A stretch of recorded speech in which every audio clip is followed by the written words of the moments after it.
The reason today we're doing the Garrett Crochet breakdown, it's been a hot topic. Obviously, the Orioles are in the need for pitchers, but Jon Heyman, baseball writer, actually mentioned this today when he was on talking about what the Orioles' needs are and what they're possibly doing at this current moment. Rotation, trade market. Do the O's grab bullpen? Yes, I think they do grab bullpen. I do think that obviously the rotation is the number one need for the Orioles. Bradish being out for the year, that hurts them. Right now they've got a one-game lead as we do this with the Yankees, a terrific positional team. I think they'll get a bullpen piece, and I do think they will get a rotation piece. They have recently had a call on Garrett Crochet, and we're going to talk about Garrett Crochet first.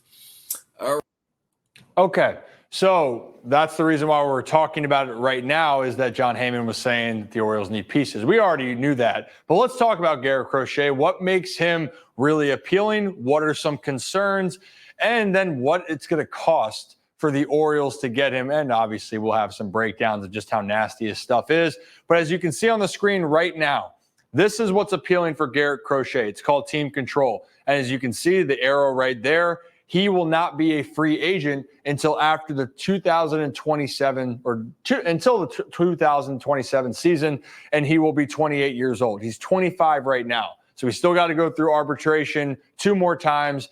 That is what teams are very, drawn to, right?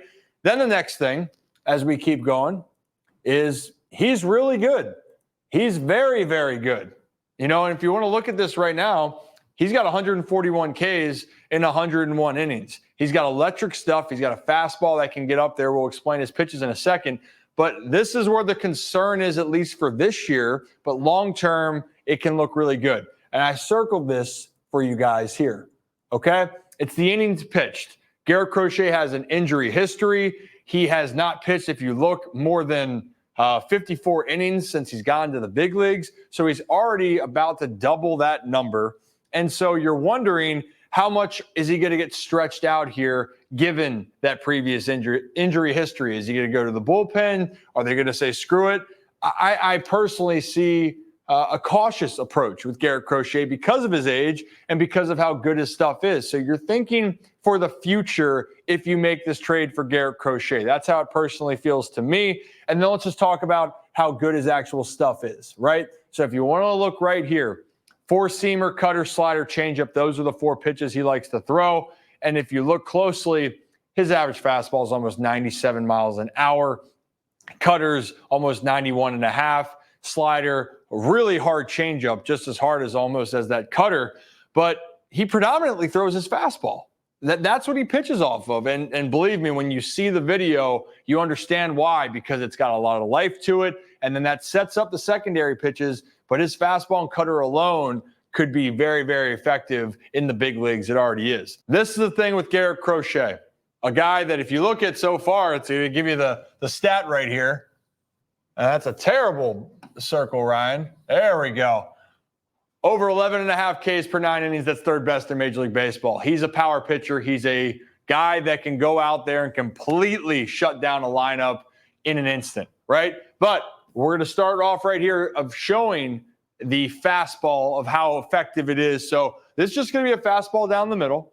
But the thing we're going to focus on is that velo. Okay, Adley's taking all the way. All right, 98 miles an hour. That's got some fuzz to it. Now let's show you how that 98 can really be effective. Ryan Mountcastle has had a great year so far for the Baltimore Orioles, and I know he's been dealing with a few things currently, but Ryan Mountcastle, when you look at him, good player, but Crochet with that fastball, he goes, you know what? I trust my stuff. I'm going to elevate this heater with a 1-2 count. He's going to look for the top of the zone right there, and when you have that velo with that type of hop that Crochet has with his fastball, you're going to get a lot of swing and misses, and you're going to see it. That's a perfectly executed pitch there, and because the ball has that rise feel to it, that's why Mountcastle swinging and missing, and yet, by the way, it's 98 miles an hour. Another example, Freddie Freeman, one of the best hitters in the game. 1-0 count, you're going to be more aggressive, too, on a fastball. You're expecting it, and again, if you look at his numbers, you know Crochet is going to give you a lot of heaters. But here's a 98-mile-an-hour pitch. It's going to be kind of in a good spot for Freddie to try to take a good pass at it. But when you throw 98, it can get blown right by you. So that's what Garrett Crochet can bring to the team. Now let's go to the next part of his fastball repertoire, and that's that cutter, right? That 91.5, or you'll see it 90, 92. Some can get up to 93. The movement on this thing then is what throws hitters off. And this to me is what is so impressive, because imagine if we're watching this, right? The fastball is going this way. Sorry. Fastball is going straight, right? Maybe it has a little bit of movement, but it has that rise. And then that cutter is just starting off here, and then it's going hard right? So imagine this right now. You're gearing up for that heater, straight, 98. Then there's a 7-mile-an-hour difference, 6-mile-an-hour difference with a ball that can cut well. So you're going to see this. Crochet's going to throw that cutter. It's going to end up right down here in this corner. And Adley doesn't have enough time to really react to the movement on the pitch. And he's like, dang, okay, I almost lost my control of the bat in the process. Here's Gunnar Henderson. Gunnar actually gets a good swing off. This pitch is over the plate. But again, it's a pitch that people are still gearing up for the fastball, so Crochet can get away with the cutter at times, especially if they are trying to prepare for that 98. So he's going to leave one kind of over the middle of the plate. But Gunnar fouls it off. Now, this one's just disgusting. This is a nasty cutter. So if you want to watch this, and I feel bad for Jake Mayers here, this is a 93-mile-an-hour cutter that's just going to keep coming across, and it's going to end up right down in there.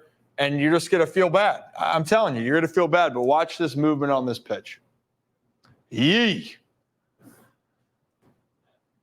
You know what? I want to show it one more time, because that just, I'm very impressed with. Yay. I'm sorry, Jake. All right. And then now here's the slider. So now that's the 84-mile-an-hour pitch that he has in his arsenal. But the thing with that is that not necessarily is, it's not, in my opinion, looking at his stuff, that's not really his go-to pitch. I just mentioned it, fastball, cutter. But the slider can throw a hitter off, especially lefties, because it's got a little bit more loop, and it can have hitters then fall away because they're kind of ready for that fastball. They feel like they sometimes have to cheat. And if you try to cheat a little bit too much, you can get away with throwing a slider. And especially when you locate it well, you can get them out a lot of the time. So right here, you're going to see the slider that he's going to throw. It's going to end up right down here. You can see the catcher setting up. And again, it's got a little bit more of that loop to it, right? It's not that hard cut across. But watch this perfectly executed pitch right at the bottom of the zone. And if you're looking at Jason Hayward right now, body's kind of coming off because kind of expecting it to be a little bit harder. The cutter, though, by the way, has a similar kind of feel. The cutter's just going more this way. Slider has that little bit of a loop, if that makes sense. All right, moving forward, the slider, Shohei Ohtani is a pretty damn good hitter. But same thing. If you locate the slider well, the timing's thrown off for the hitter, and Crochet is locating it well. It's going to be in that bottom right corner, and you're going to get a rollover. So advantage Crochet. Now this is the part that's not fair either, his changeup. And it's a hard changeup. But because he has a hard fastball, it can play well. So for hitters, or for people that want to know for hitters, a great changeup can really be the hardest pitch to hit. Why? Because it looks the exact same coming out of the hand. So for hitters, you're going to see this ball end up being outside this far, right?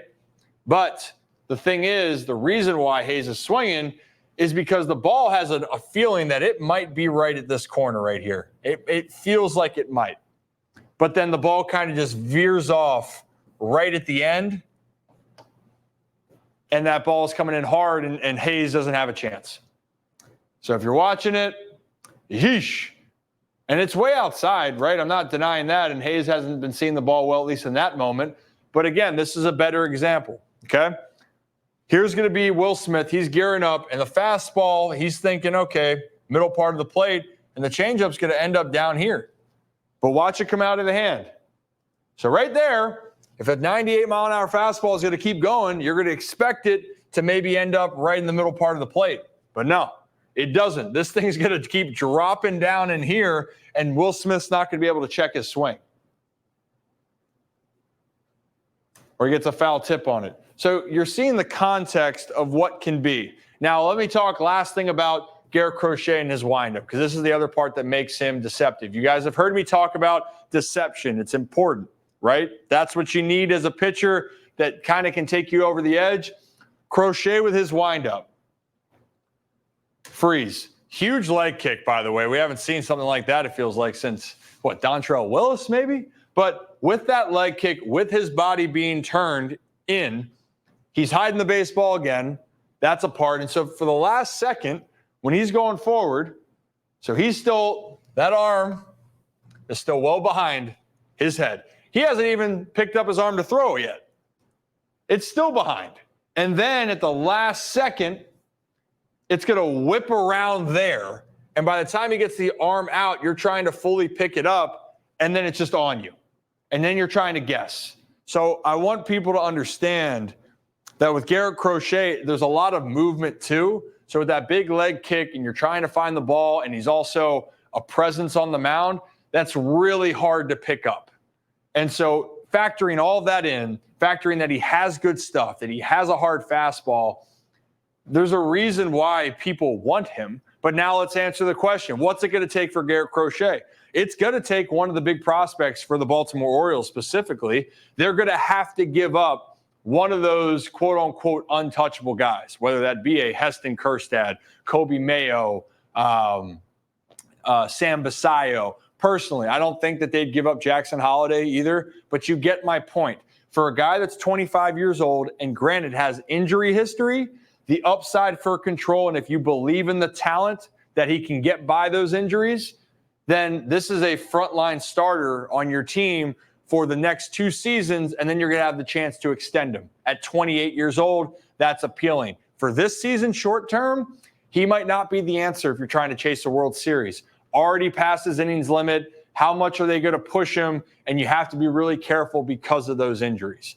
So that's the part of it. So personally, when I look at Garrett Crochet, I think that a lot of teams are going to have to sell more than they would want to. And what I'm saying for value, the Baltimore Orioles here, they're going to look at the value of it. They don't want to get desperate. A lot of teams are going to get desperate for Garrett Crochet.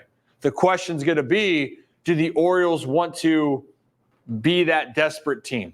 And that's something that just hasn't been their MO. I think that they're interested. I like the player a lot. But for a 2024 run for the Orioles, I don't know if Garrett Crochet is the answer. But for the Orioles in 2025 and 2026, absolutely I'd sign him up. And if you can have him and Grayson Rodriguez, and we see what happens with Corbin Burns and a healthy Kyle Bradish, it's not even close of how great this rotation would be. But there's a lot of factors that have to be at hand. So keep that in mind. If you're new to the channel, hit that like and subscribe button if you like the breakdowns, and let me know who I should talk about next.